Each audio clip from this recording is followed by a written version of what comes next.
You're listening to the Hire Calling Podcast, your source for all things hiring, staffing, and recruiting. I'm Pete Newsome and joined once again by Ricky Baez. Ricky, Happy New Year. It's 2023. How are you, man? I'm doing great.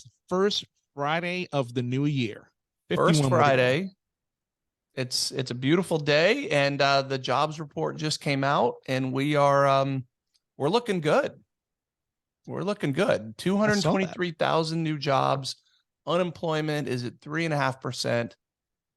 It's a good time in the labor market, don't you think? I think so.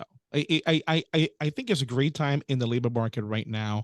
I know there's some people who might think otherwise. Salesforce employees That's today right. And think Amazon. otherwise. Yeah. Well, I don't know. 10% Maybe. who were laid off.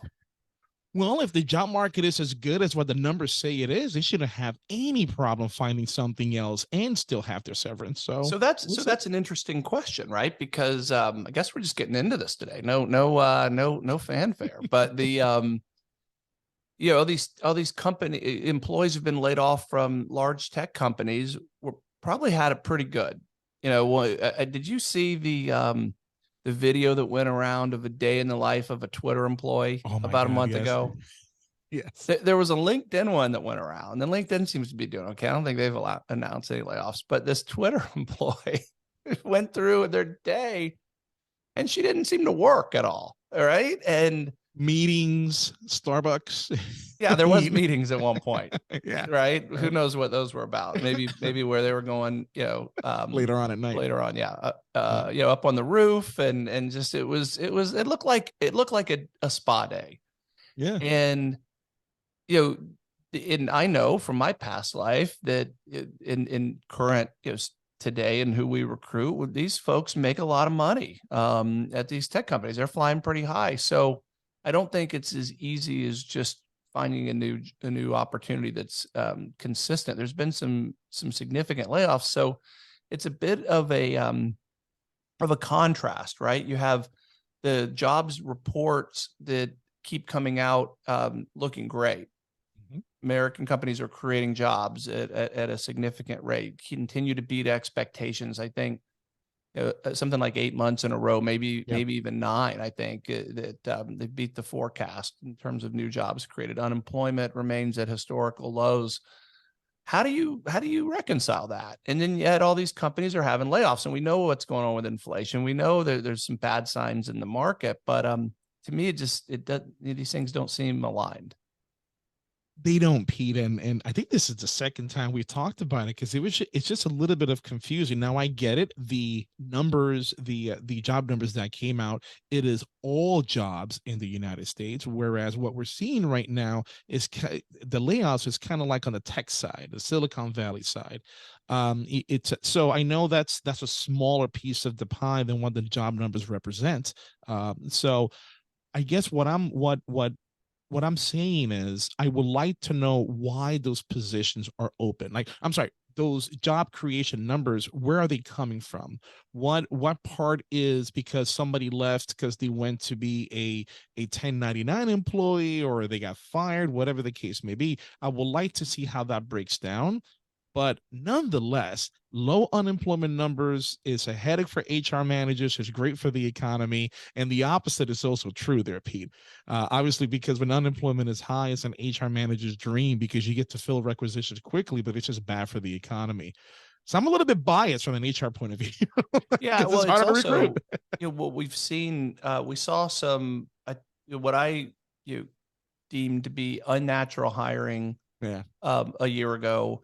In really a year to 18 months ago, we were seeing companies paying drastically bigger salaries for recruiters in particular because the demand was so high for employees. So even though unemployment is low, I don't think the market is I don't think the demand for employees is anywhere near what it was. And I say that because so many corporate recruiters have been laid off. I mean, my LinkedIn timeline is flooded with corporate recruiters who've been cut. So I suspect, and we've touched on this already, that the tech companies are, number one, following Twitter's lead.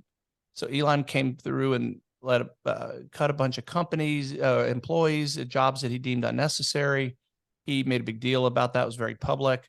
And I think companies are latching onto that and probably also right sizing a little bit. I mean, I was part of I was in IT in the mid 90s when companies were spending money left and right. It was crazy. And then, kind of the rug was pulled out from under all that when the bubble burst. And I think it's a little bit of that right now. There was a lot of fluff. Yeah. Right. I mean, a lot of fluff in those tech companies. Well, there is, and what Elon did, I mean, as of right now, as of today, this first Friday of 2023, it's what he did. It's proven to be true. The organization, obviously, for years have been running extremely inefficient. Look how many people, how many jobs were eliminated, and the company's still going. Now, I'm saying that now, not knowing how many employees at Twitter are burnt out right now, or are on the verge of burning out. We still don't know what that's going to look like later on.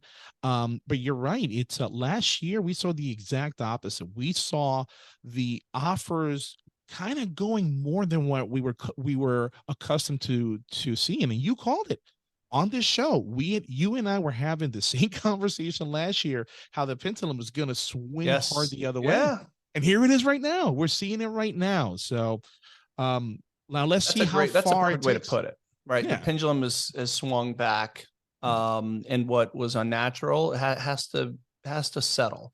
Yep. And it has settled. I feel I saw a post a couple days ago. It was I don't know where it came from, but it was a recruiting opening, and I don't even know if it was a name brand company or not. But the number of applicants was shockingly high. But again, my timeline now, of course, I live in this world, know a lot of recruiters, so it's no surprise that I see these folks who are looking. But man, there's been a lot of people who've changed jobs multiple times, trying to remain employed in that world because it just grew too much too soon, right? I think. Yeah. And but it's we'll see, because I firmly believe that the people who get laid off, who were not expecting to be laid off, maybe this was their moment. I want to see how many businesses, how many startups come out of this. Because remember, this might be the sign somebody who was working at Salesforce or Amazon needed to actually kick open their idea that they've been sitting on for the past 5-10 years. So I have seen some situations, some startups that have come up because 10 years ago they were laid off because something happened to them when the bubble burst back in the early 2000s. So I know it's easy for me to say that as somebody who, quote unquote, has not been affected by that. But from the outside looking in, I'm excited to what kind of innovation we're going to see later on, or what kind of fresh ideas these displaced employees are going to provide to other organizations. So I'm excited. So that's the perfect segue into the question that we were asked that we wanted to talk about today. Did you do that on purpose, Ricky? I did not. I'm just going with the flow of conversation there, Pete. Well, very natural of you.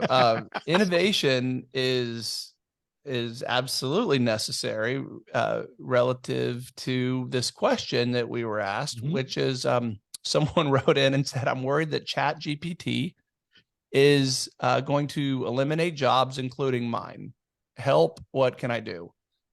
So step back for a moment. Let's talk about what ChatGPT is. I know we've discussed it briefly in the past, but I'll let you describe it. You're a big fan. You think it's this is a huge deal. It is a big deal. I wrote a blog just kind of for fun the day I saw that it came out about a month ago now, and interviewed it about recruiting. And my finding was that it was incredible. I mean, it is incredible. There's no question about it, but I'm not worried it's going to take the jobs of recruiters quite yet. But why don't you describe what ChatGPT is? You'll do a better job than I will describe it. Well, first of all, let me tell you how I found out about it. All right. It was actually your blog. Okay. That blog came out, and because I've always been fascinated with AI. And when that blog came out and you're interviewing this Chat GTP thing or GPT thing, and I'm like, what? And I read the article and I'm like, I put that aside because I've never heard of it. I'm like, that's interesting. So I put it aside and I'll access it later.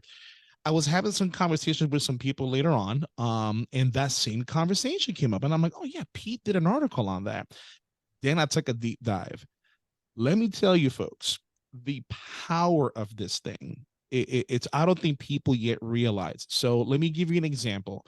When you were in school, or when any of us was doing any kind of a research assignment, whether it's high school or college, we either, depending how old you are, had to go to the library, check out some books and write some information down, or if you're, Gen Xer or younger, you've Googled it, right?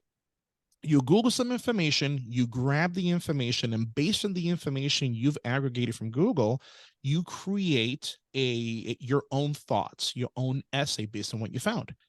What Chat GPT is, it does that for you. So it does all the research. I don't want to say it does all the research, but if you ask it to explain something to you, it'll explain it to you in such a way that you don't think a computer program regurgitated this information. You think there was another human being on the other side who put this together. And So it's an artificial intelligence scary chatbot. Yes, right? It's scary to me. That's what it is, and, and it's built on what's called large language models, and it learns as it goes, and it is a big evolutionary step in AI, is because it to your point, it appears that you're communicating with a human, right? The way it comes across. I mean, it's much more advanced than anything I've seen. I think this probably existed in certain areas that that just wasn't available to the public, to the masses, and now it is. It's being offered for free currently, for anyone who wants to use it. So it's a big evolutionary step, like I said. So what the risk is, of course, is that it's going to replace jobs, right? That content writing in particular is in content creation. That's an area that Chat GPT does well in. But I don't, what I found when I was asking it questions about recruiting, of which I have a significant depth of knowledge, I found it to offer very good surface level responses, but it lacked nuance and some of the depth that I would think would be necessary ultimately. But it's probably going to evolve and continue to learn and improve. And that's you can see that it will eliminate a lot of jobs, right? So I mean, that's my initial take is, yep, that's going to happen. This thing is going to eliminate need for a lot of jobs. But as we've talked about before, is that a bad thing? I think it will eliminate jobs for the jobs and or the people who are performing those jobs who refuse to evolve. Because right now this is the early stages of this, and yes, you are correct. It hits some really good points in the responses, but it still needs some of that human touch to make it seem a little bit more human, right? So you still need to massage it a little bit. But as it learns, that margin of error is going to get smaller and smaller and smaller. So I think what people should be doing right now is the people who are afraid, like this person who sent this in, that something like this is going to replace them, instead of thinking about that, because that could be a possibility, but let's get ahead of it. Let's take a deep dive into what this is, how you can become the expert, learn as much about this as you can, and use it as a tool to provide the services you already do. Don't make it your enemy, make it your ally. So learn as much as you can about it instead of being afraid of it. I mean, that's my take on it. What you mentioned before we started recording that you were concerned about ethics as it relates to this, right? Yes. So if you're the student who is or an employee who has to create work, right, that you're being paid for, and now the work can effectively be created for you, is there an ethical dilemma there or is that a is that a problem if someone wants to just type in the a sentence or two, have all the Yeah. work created for them that someone is either grading you to do on your own or paying you to do on your own? What's your take on that? So Or are look, these different? I mean, do you need to separate well, a they could be student the from same, they a could be worker? different. So as a professor, am I worried? From an ethical perspective, I'm on the fence on that because I don't know. I can't definitively say where the line is of unethical and ethical behavior, right? Because right now, if somebody puts this in, if somebody writes an essay assisted totally from Chat GPT, I again, I don't know how unethical that is because they've put in specific information that they came up with and the machine shot something back out. That to me, that is a lot more advanced and evolved than going on Grammarly.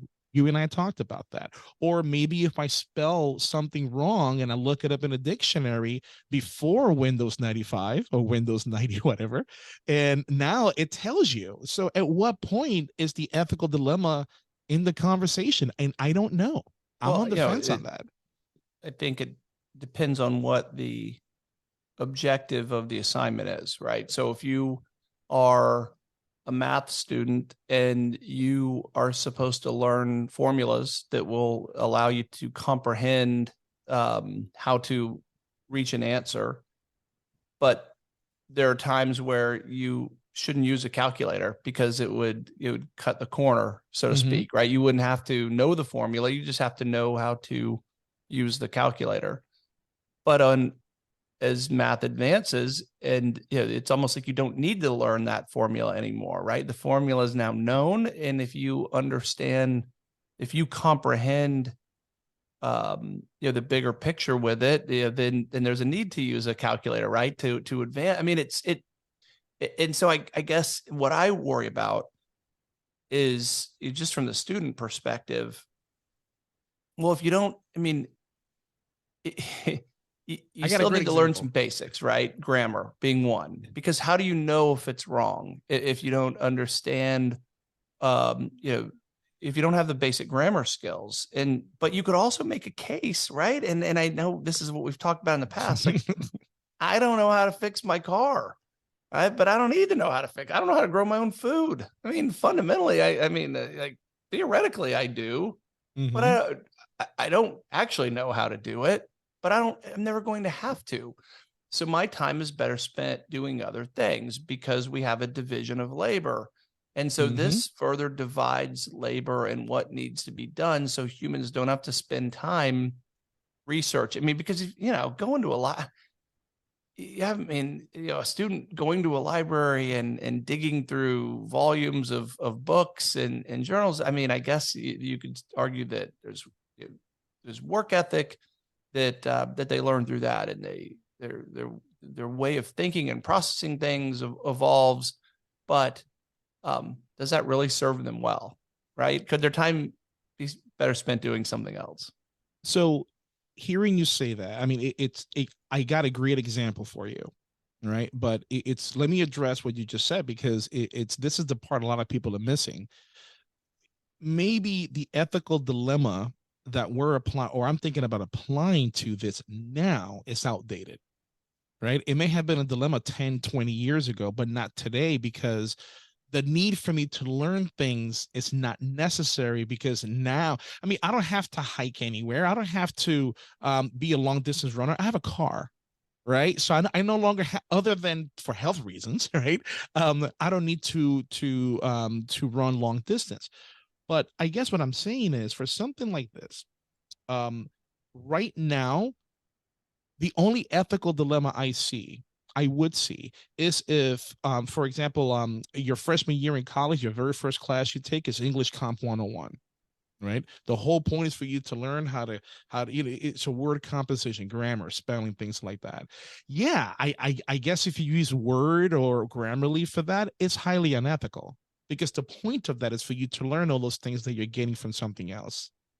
Whereas in your master's class, I'm asking about unions and write a position on unions, your position on it. You have to be able to compose some kind of an argument that's grammatically correct and where you can use word for that or other outside things. And it will be an ethical dilemma because I'm not checking you for that. I'm checking you for your comprehension of unions. I hope that makes sense. I don't know if that makes sense or not.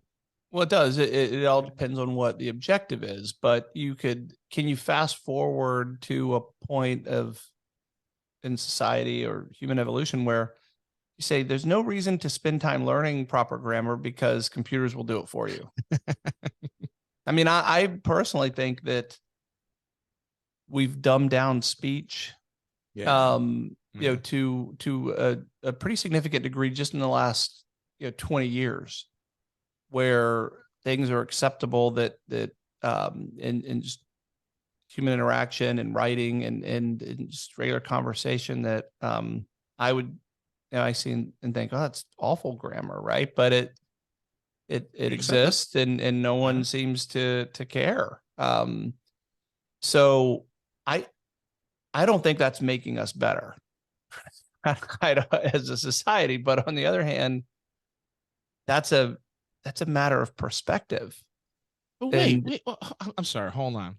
I'm going to put you in the spot. All right. Okay. 5 minutes ago, you were saying that if you don't have to worry about all these things that technology allows you not to worry about, then you could focus on other things. So with Grammarly, wouldn't that be the same thing with that? Because now you're saying, I think I'm hearing the opposite now, right? Because I think now you're saying because of this technology, it's not helping us now. I'm saying communication has devolved to some degree. If in the way, because if you cut out words matter, right? Yep, There's nuance to words, and that's consistent with what I found using the Chat GPT to ask about recruiting, was that it was able to answer things at a basic level, right? But it really did lack nuance and depth. I don't know a better way to put it. So if my communication, if you have a bigger if you read more, right, your vocabulary is going to expand because you encounter more words. A child is limited in its in their ability to communicate because their vocabulary is not very large. So the broader your vocabulary, the better you communicate, because you have a bigger variety of words to draw from, right, to illustrate a point, and to interact with another human. So that's really what I'm thinking of. If you just cut off the need to learn that, and you won't, and so we start to go backwards, right? Like I don't think that makes us better by having less understanding of vocabulary and grammar. I get what you're saying. I think that rationale could change in time. I think it could change in time, but I do get what you're saying. But it depends how real this gets, right? So going back to the question, going back to this person who's concerned, it's, you know what, Pete? Can we give people an example? Let me give people an example on why this person is concerned, right? Because normally if you and I wanted to interview somebody, we could just, sit down, figure out what kind of job this person, what kind of job we're looking to fill, what kind of skills we're looking for. And we spend some time to write some interview questions that will help us understand their skill set. Now, I just opened up chat.openai.com. I already have an account, and I type in write interview questions for an HR generalist. Yep. Within 2 seconds. Question number 1, how do you stay organized and manage your workload? Number 2, can you give an example of a time when you had to handle a difficult employee situation? How did you handle it? And what was the result? How do you stay up to date on changes in employment laws and HR best practices? Describe a time when you had to deal with a conflict between 2 employees. How did you resolve it? What was the result? These are good questions here, Pete. No, right? Yeah. What's interesting though is I have to now call you out a little bit. Yeah. Is that you could for the last 20 years you could have typed that in Google. and receive the same questions. You can type it in Google right now and receive not only those questions, but True. dozens and dozens of more for that role. You could go to zengig.com and see those questions. You can and you can see those, in different places. So I don't, it's pulling data together that already exists somewhere else, or It answers is. that already exist somewhere else. And I think it's just in a format that when as it relates to those sort of things, it already exists. It's just putting it together in a nice package for us. So to me, that's the evolution. That's the aha. The pulling the data, that's been around for decades. It's how the data is compiled after it's pulled that's really mind blowing. Now, Right? do the same thing, type it in and say, ask it in the tone of Dr. Seuss. Why don't you do that? Because see, to me, that's where this thing is amazing, is Okay. that So it's hold on. not just pulling information, it How, has the how it ability to organizes it. manipulate, not manipulate, maybe manipulate, but massage it. Okay, here we And go. Write interview questions for an HR generalist in Dr. Seuss. is it going to work? Is the question. If you were a character in a Dr. Seuss book, which one would you be and why? Can you give an example of a time when you had to think left, think right, think low, think high to solve an HR problem? Okay, that's How do you stay unboring when it comes to employee engagement and retention initiatives?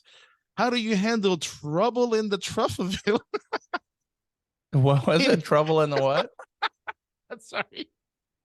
This is great. How do you handle quote unquote trouble down in Truffleville, difficult employee situations in a way that is consistent with the values of the company? Oh, so what this is doing, this is interview questions for an HR generalist in a Dr. Seuss themed company.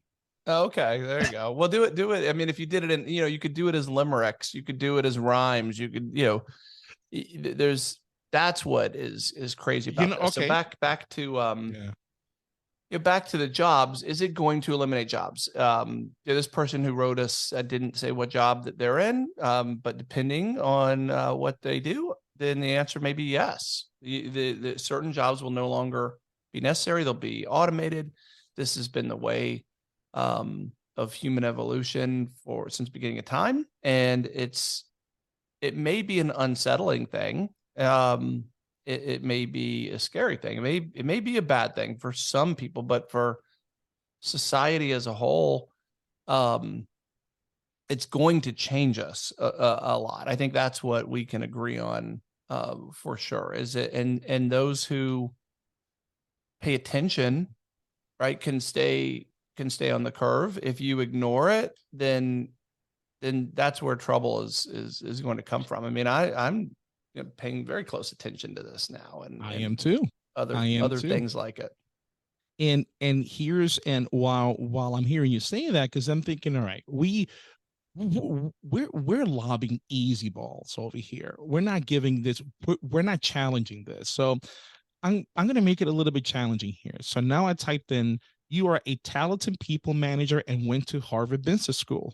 Coach me on motivating my team to success. Is thinking.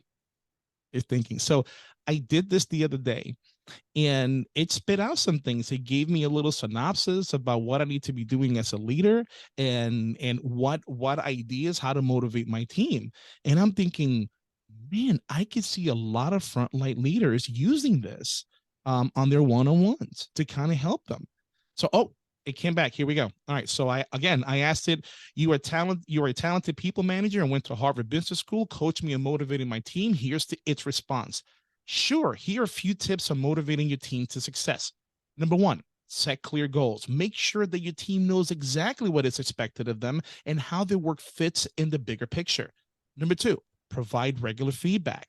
Regularly check in with team members and provide feedback on their performance. This can help them understand what they're doing well and what they need to improve. And it keeps going on and on and on. Pete, I got the perfect example for this. Chat GPT is the Blank for Dummies book online. That's it. That's There you it. go. Well, I think it's more That's than it. that, right? I think It's a simple way to say it, but yeah. but it's a powerful application, and we'd be crazy not to think it's going to improve significantly. Now I did notice that, and I saw the guy who is the CEO of OpenAI, the company who created ChatGPT, a guy named Sam Altman. I follow him on Twitter. He mentioned that they were addressing these issues, but it seemed to have some political bias to it. In the early, the initial version or iteration, it was out there, and so there were examples shared where it definitely had a political slant to it. The answers, and so what will be interesting is, you just take something like that, right? And if it asks a question about something that is politically sensitive, or which is everything today, right? We know that, but it was one question in particular that I remember seeing had to do with fossil fuels. And so there are many people who say we're crazy not to use fossil fuels. The world needs them and depends on fossil fuels for energy. And there's others that say, fossil fuels are destroying the our climate, and we're all going to die as a result. So there's some impassioned beliefs on both sides.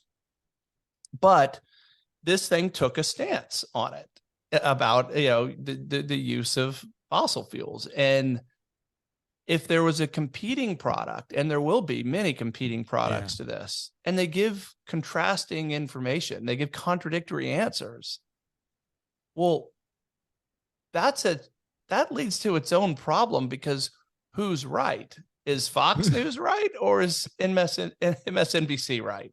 Yeah. And that, to me, is where humans will ultimately reign, right? Because we can't rely on something to be definitive if it's infallible, unless it's just infallible, right? Like if there's a chink in that armor at all, and we know that there is as of right now, well, then how can I really trust it implicitly? I can't, right? So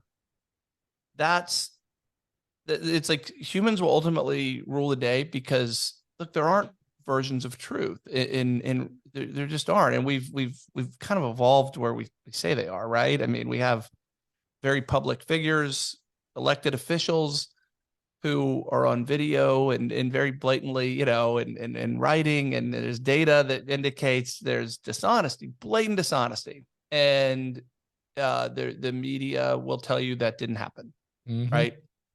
And people believe it didn't happen, and we have these opposing views. So I don't see how that, like, there will ever just be one thing to trump humans completely. I agree with you.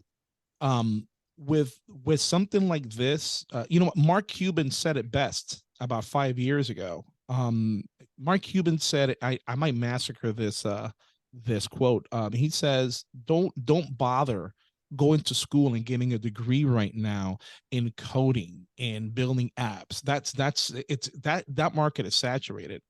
That market is going to continue to grow and grow and grow and grow. And in 10 years, you're not going to need to learn how to build an app. You're going to have apps that do that for you. What you're going to need is an intellectual mind to know how to manage all this new information, because of how quickly and how technology has evolved. So he even said, you know what, liberal arts degrees are going to be more valuable in 10 years than they are right now, because in the future, again, it's going to be about how the human mind artistically move things around. Artistically, I said, right? Move things around to make sure they're more efficient as a business. So it's really interesting. We're starting to see that right now, because because this product, ChatGPT, can write code as well. I don't know if you've I saw that. tried that out at all, but it can. Well, it wrote a book the other day. Did you see that? No, but I believe there's a book on Amazon that obviously people had to massage it, but so I understand this concern, Pete. I understand why people would be worried, and it's good to be worried because you don't want to make the mistake Kodak, BlackBerry, and Blockbuster did. And when new ideas came up, they're like, ha, that's not ever going to happen. And now they were left behind. Jump on that train, learn about it, embrace it. You'll be okay. I think that's a great way to wrap this up, because we, sorry for if we're not offering better news, that if you're afraid this may take your job, it may, and it will take jobs. Things like this, technology like this will absolutely take jobs as it has, and that's not going to change. So stay on the curve, evolve, and find ways to have it improve your life. Right? Yeah. Don't be afraid of it. Find ways to take advantage of it, and those who do will, it will ultimately be better off for it. Right? I mean, I think that's where we're heading, but it's going to be an interesting road. It's like impossible to know the rapidity and the adoption that's going to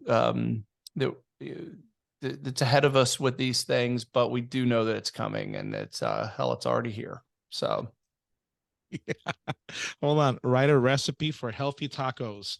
Let me see what it does there. We're going to end it with this, with a healthy taco recipe. You ready, Pete? I am. I bet I can guess what it is. Here we go. Okay, go ahead. Try to guess. It involve a lettuce wrap? Because 1 pound of lean ground turkey or chicken, 1 small onion diced, 1 small bell pepper diced, also minced clove garlic, 1 teaspoon of cumin, chili powder, paprika, salt and pepper to taste, 8 small corn tortillas, topping of your choice, and detailed instructions on how to cook them. All right, corn tortillas. There we go. There we go. Wrong. Taco Fridays. Fridays. Well, happy Friday to you, Ricky. For everyone listening, thanks so much. We appreciate it. Always love questions. Hire calling at fourcornerresources.com. We'd love to hear from you. And otherwise, drive safe and have a great rest of your day. Have an awesome weekend, folks.